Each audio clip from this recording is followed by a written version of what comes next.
The law of covetousness from the laws of human nature reveals a timeless truth. Human beings are never easily satisfied. We crave what we don't have, idealize the distant, and often undervalue the present. This law explains how to channel this psychology in others and address it within ourselves. But why do we covet?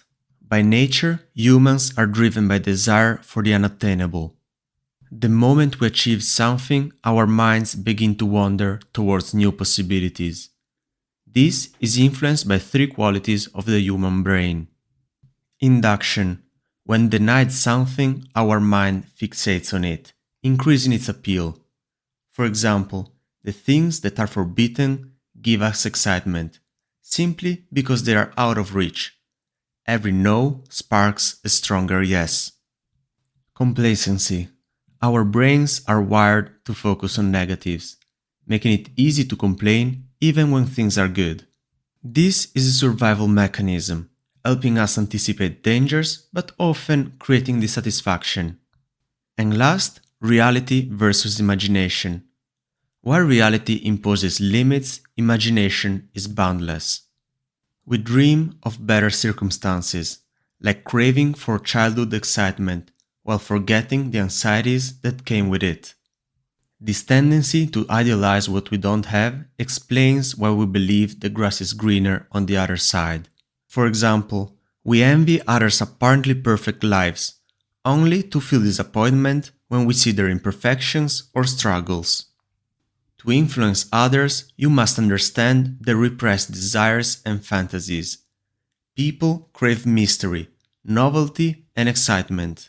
So use these strategies to create desire. First of all, know how and when to withdraw.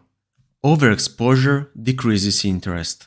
So add mystery and ambiguity to your presence and opinions.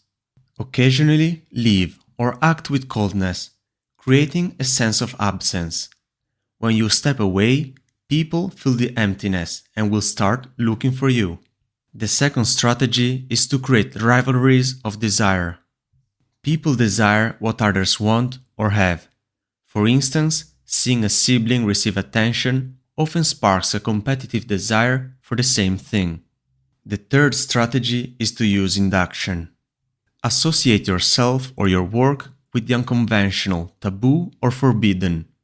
For example, hint at revealing secrets or breaking rules. This provokes outrage in some, but curiosity in others. Present your work as new, exotic, and progressive to tap into people's desire for what's unfamiliar. When talking about the dangers of this law, unchecked desire often leads to chronic dissatisfaction. For example, many people make drastic life changes, such as moving cities or switching careers, only to find themselves back in the same emotional state. This endless research for novelty is a waste of time and energy. Desire also leads to envy, driving people to compare themselves to others continuously. While this can motivate some, it often results in frustration, poor decision-making, and the inability to enjoy the present. So, to overcome this grass is greener syndrome, focus on these steps. First of all, embrace your present circumstances. Appreciate what you have, rather than idealizing distant possibilities. For example, instead of envying someone else's perfect relationship, focus on the positive aspects of your own. Second, refine your desires. Avoid chasing trends. Spend time understanding your true desires and goals, rather than letting advertisers tell you what you should want. And finally, build a deeper relationship with reality. Accept your limits and work to change what's within your control. For example, rather than waiting for the perfect conditions, focus on improving your skills with what is already available. Understanding your environment more deeply often reveals hidden opportunities for growth and influence. This approach leads to focus and a greater sense of control over life. This law reminds us that while desire drives much of human behavior, unchecked desires lead to dissatisfaction. To master this law, learn to stimulate desire in others through mystery and novelty, while adjusting your behavior with self-awareness and appreciation for what you have.